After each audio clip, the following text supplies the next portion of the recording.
तो Indian cinema कभी भी ओल्ड वॉर जैसी मूवी बना नहीं सकती, और ऐसा मैं क्यों कह रहा हूँ ये आपको वीडियो के एंड तक पता चल जाएगा। एंड इस स्टेटमेंट को मैं जिस कंटेक्स्ट में एड्रेस करने वाला हूँ उसका इंडियन फिल्म मेकर्स के स्किल्स से कुछ लेना देना नहीं है, क्योंकि अच्छे एंड टैलेंटेड फिल्म मेकर्स हमारे पास भी है। तो सोनली हम इस मूवी के कंटेंट के बारे में बात करेंगे एंड ऑन पेपर ये मूवी कैसा साउंड करती है उस बारे में डिस्कस करेंगे। तो ये 2003 में रिलीज हुई साउथ कोरियन मूवी है एंड कई लोग इसे एज अ मास्टरपीस भी कंसिडर करते हैं, जो कि $3 मिलियन के बजट पे बनी थी एंड $17 मिलियन का कलेक्शन किया था, विच मीन्स कि ये कमर्शियली सक्सेसफुल भी थी, ना कि सिर्फ एक अंडररेटेड मास्टरपीस। तो इस मूवी का जो मेन प्लॉट है वो रिवेंज के अराउंड है एंड वो जो स्टेटमेंट है revenge is best served cold, वो ओल्ड वॉर मूवी के साथ काफी अच्छे से कॉम्प्लीमेंट करता है। एंड बॉर्डर लाइन पे इस मूवी की स्टोरी यही है कि एक भाई अपनी मौत का बदला ले रहा है एंड ये इस मूवी के विलन के साइड की स्टोरी है। वहीं अगर इस मूवी की हीरो के बारे में बात की जाए तो उसके पास कोई मोटिव ही नहीं है। इट्स जस्ट लाइक कि हमारे हीरो की लाइफ में एक के बाद एक इवेंट टेक प्लेस करे एंड वो वही सारे इवेंट है जो इस मूवी का विलन उससे कराना चाहता है। तो अब इस मूवी की स्टोरी लाइन देख लेते हैं। तो हमारे हीरो की एक छोटी सी हैप्पी फैमिली होती है, बट एक दिन अचानक वो किडनैप हो जाता है एंड 15 साल तक उसे कैद में रखा होता है और उसे बिल्कुल भी आइडिया नहीं होता है कि उसे किसने कैद में रखा है एंड क्यों रखा है। फिर 15 साल के बाद हमारे हीरो को रियल वर्ल्ड में छोड़ दिया जाता है। 15 साल में चीजें काफी चेंज हो चुकी है। हमारे हीरो के पास उसकी फैमिली नहीं है बिकॉज विलन ने उसकी फैमिली को मार दिया है। तो हमारा हीरो लग जाता है ये फाइंड आउट करने के लिए कि आखिर उसे किसने प्रिजन में रखा था 15 साल के लिए। तो हमारा हीरो हर एक रेस्टोरेंट में जाके खाना खाने लग जाता है सो दैट वो फाइंड आउट कर सके कि 15 साल तक जो उसे खाना आ रहा था वो आखिर में किस होटल से आ रहा है। तो कई सारे रेस्टोरेंट में खाना खाने के बाद फाइनली उसे वो सेम टेस्ट का खाना मिलता है जो कि वो पिछले 15 साल से खाते आ रहा था। एंड इसी दौरान हमारा जो लीड है वो एक रेस्टोरेंट में काम करने वाली लड़की के साथ काफी क्लोज हो जाता है एंड इवेंचुअली ये लोग एक ही साथ रहने लगते हैं एंड कुछ टाइम के बाद ये दोनों साथ में इंटीमेट भी हो जाते हैं। एंड फिर काफी कोशिश करने के बाद हमारे हीरो को पता चल जाता है कि आखिर में उसे किसने किडनैप किया था। तो बेसिकली हमारा जो हीरो है वो बचपन में जिस स्कूल में पढ़ता था वहां पर उसकी एक फ्रेंड भी थी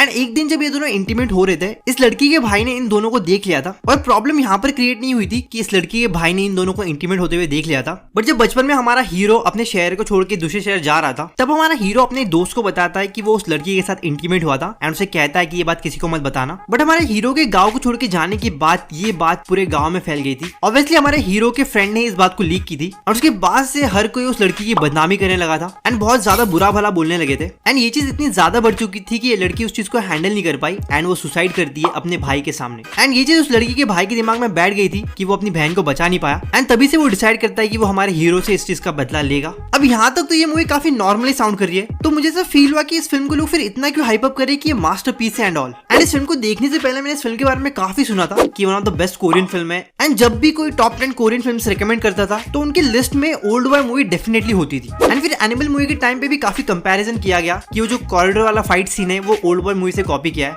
एंड इवन जब विजय सेतुपति की महाराजा मूवी आई थी तब भी ओल्ड वॉर मूवी का जिक्र हो रहा था सोशल मीडिया पर। एंड जब मैंने महाराजा मूवी देखी थी वो जो एक्सपीरियंस मैंने फील किया था वो इससे पहले मैंने कभी भी फील नहीं किया था ऐसा कुछ। एंड क्लाइमेक्स तक फिल्म मुझे काफी नॉर्मली लग रही थी, बट जैसे ही मूवी के क्लाइमेक्स आता है वो जो सिनेमा का ग्राफ है ना वो एकदम सडनली पीक कर जाता है एंड एक ही चीज निकला दिमाग से कि this is called cinema. And इस टाइम तक मैंने 2003 का ओल्ड वॉर मूवी देखा नहीं था एंड जब मैंने ओल्ड वॉर मूवी देखा एंड जब उसका क्लाइमेक्स सीन आता है एंड जब वो प्लॉट ट्विस्ट रिवील होता है लिटरली मैं शांत हो गया था एंड समझ में नहीं आ रहा था कि बॉस क्या देख लिया मैंने। एंड महाराजा मूवी के क्लाइमेक्स के टाइम पे जो पीक सिनेमा वाली फीलिंग आई थी वो ओल्ड वॉर मूवी के क्लाइमेक्स के टाइम पे 10 टाइम्स ज्यादा थी, बिकॉज तब रिवील होता है कि हमारा हीरो जिस लड़की के साथ इंटीमेट हुआ था वो उसी की बेटी थी और ऐसा प्लॉट ट्विस्ट मैंने इससे पहले कभी भी नहीं देखा था। सिनेमैटिकली इस फिल्म को आप बहुत अप्रिशिएट करोगे, बट ये जो प्लॉट ट्विस्ट था ये बहुत ही ज्यादा डार्क था एंड ये मूवी लिटरली 2 दिन तक मेरे दिमाग में थी एंड जेन्युइनली माइंड डेफ हो गया था वो क्लाइमैक्स सीन के बाद। एंड ये सब कुछ हमारे मूवी के विलन का प्लान था, हीरो को 15 साल तक किडनैप करके रखना एंड जब उसकी बेटी बड़ी होती है तभी उसे प्रिजन से बाहर निकालता है एंड विलन ने ही इन दोनों को हिप्नोटाइज करके एक दूसरे की तरफ अट्रैक्टेड फील कराया। और ये क्लाइमैक्स सीन ऐसा था कि विलन ने मारा भी नहीं बट स्टिल हीरो अंदर से इतना टूट गया था कि वो इस दर्द से खुद को अभी बाहर निकाल ही नहीं पाएगा। एंड इस सिनेमा की हिस्ट्री का one of the sad and darkest plot twist है। एंड जो मैंने स्टार्ट में कहा था कि इंडियन सिनेमा कभी भी ओल्ड वॉर जैसी मूवी बना नहीं सकता, तो उसका रीजन है कि इस टाइप के प्लॉट ट्विस्ट को कभी भी इंडियन सिनेमा में इंडियन ऑडियंस के बीच एक्सेप्टेंस मिलेगा ही नहीं, बिकॉज ये प्लॉट ट्विस्ट बहुत ही ज्यादा डार्क है। सिंस ये कोरियन फिल्म थी तो इतनी कंट्रोवर्सी हुई नहीं, बट अगर इंडिया में बनी होती तो लोगों ने थिएटर जला दिए होते। सिनेमैटिकली आप इसके प्लॉट ट्विस्ट को कितना ही अप्रिशिएट क्यों ना कर लो कि ये मास्टरपीस था एंड ऑल। और अगर मूवी की लीड की साइड से भी देखा जाए तो उसका कोई इंटेंशनल अटेम्प्ट नहीं था, वो बस अननोइंगली इस सिचुएशन में फंस गया एंड इस ट्रैप को वो समझ ही नहीं पाया। बट मूवी के विलन ने क्या ही दिमाग लाया किसी को अंदर से किस तरीके से तोड़ना है। वो चाहता तो हीरोइन उसकी पूरी फैमिली को मार के बदला ले सकता था, बट उसने वेट किया एंड मेक श्योर किया कि मूवी का हीरो वो गिल्ट एंड पेन से सफर करे, जो कि हीरो को डायरेक्टली मारने से ज्यादा पेनफुल है। तो इस मूवी के भी कुछ रीमेक बने हैं, जिसमें से एक 2006 की बॉलीवुड की मूवी जिंदा है, जिसमें संजय दत्त एंड जॉन इब्राहिम है। एंड ये फिल्म एक बॉक्स ऑफिस फेलियर रही थी, बिकॉज जिंदा मूवी के अंदर इन्होंने मूवी के प्लॉट को कम्प्लीटली चेंज कर दिया था, जिसके चलते ये फिल्म कुछ इंपैक्ट क्रिएट नहीं कर पाई। लाइक 2003 की ओल्ड बॉय मूवी के लिए जो चीज सबसे ज्यादा वर्क कर रहा है वो उसका क्लाइमैक्स है। एंड अगर आप उस मूवी से वो क्लाइमैक्स का प्लॉट ट्विस्ट हटा दोगे तो it's just an average film.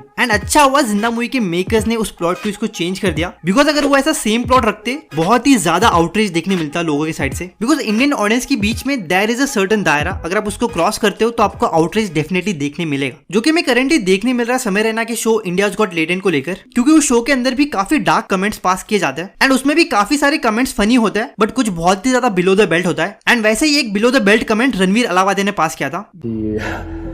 सब काम बंद हो गया, I just feel damn guilty। पूरी टीम को इससे एक्सपोज कर दिया और मेरी वजह से पूरा काम बंद हो गया, जिसके चलते हमें आज ये आउटरीच देखने मिल रहा है समय रैना के शो को लेकर। आई फील समय रैना की टीम में कोई तो ऐसा बंदा होना चाहिए जिसको इस बात का सेंस हो कि कौन से डायलॉग्स एंड कौन से जोक्स फाइनल एडिट का पार्ट नहीं बनेंगे। Okay, now back to the topic. तो बॉलीवुड ने ओल्ड बॉय मूवी को कॉपी करने का ट्राई किया, बट वो फेल रही। बट वही तमिल सिनेमा ने ओल्ड बॉय मूवी से काफी अच्छा इंस्पिरेशन लिया एंड महाराजा मूवी बनाई। एंड महाराजा मूवी भी सेम अपने क्लाइमैक्स में ही पीक करती है। एंड इंडियन ऑडियंस को कंसिडर करते हुए वो एक दायरा भी मेंटेन करके रखा, एंड स्टिल ऑडियंस इस सीन में वो पेन एंड गिल्ट फील कर पाती है। See Old boy movie and Maharaja movie दोनों ही बहुत अलग फिल्म है, बट स्टिल दोनों काफी सेम है, बिकॉज दोनों ही फिल्में इन कैरेक्टर्स का पेन एंड गिल्ट फील कराने में सक्सेसफुल होती है। एंड महाराजा मूवी एक ग्रेट एग्जांपल है कि हाउ टू रेप्लिकेट और take inspiration from a different masterpiece, that too keeping in mind कि हम इंडियन ऑडियंस के लिए फिल्म बना रहे हैं। तो ओल्ड बॉय मूवी का इंग्लिश रीमेक भी बनाया गया था 2013 में सेम नाम से, एंड इन्होंने क्लाइमैक्स का प्लॉट ट्विस्ट एग्जैक्टली सेम रखा था, बट स्टिल ये फिल्म एक बॉक्स ऑफिस डिजास्टर साबित हुई। लाइक $30 मिलियन के बजट पे बनी हुई फिल्म सिर्फ $5.2 मिलियन का कलेक्शन करती है। प्लॉट ट्विस्ट सेम होने के बाद भी काफी सारी ऐसी चीजें थी जो उस मूवी के अंदर चेंज कर दी गई थी।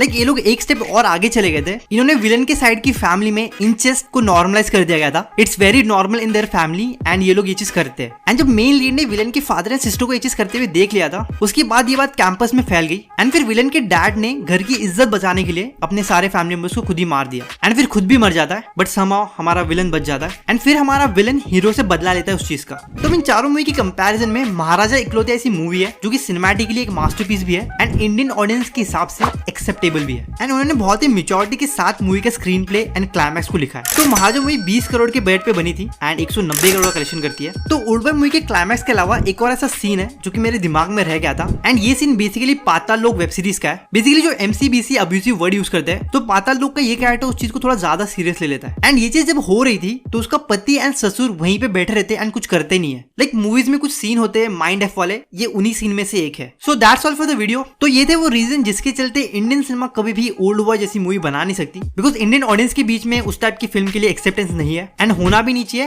And even Indian film makers ऐसी फिल्म बनाना भी नहीं चाहिए, बिकॉज इंटरनेट पे ऑलरेडी काफी गंद है, तो मेन स्ट्रीम एंटरटेनमेंट पर उस गंदगी को ना लेकर आए। तो इन चारों मूवीज को लेकर आपका क्या ओपिनियन है कमेंट में जरूर शेयर करना। एंड महाराजा मूवी और 2003 की ओल्ड बॉय मूवी के कंपैरिजन में किसका क्लाइमैक्स आपको सबसे ज्यादा शॉकिंग लगा वो भी बताना। एंड इसी नोट पे वीडियो के एंड करते हुए सिनेमा सूर्य सारे फंडे आपके सामने पेश करेगा कैप्टन संडे।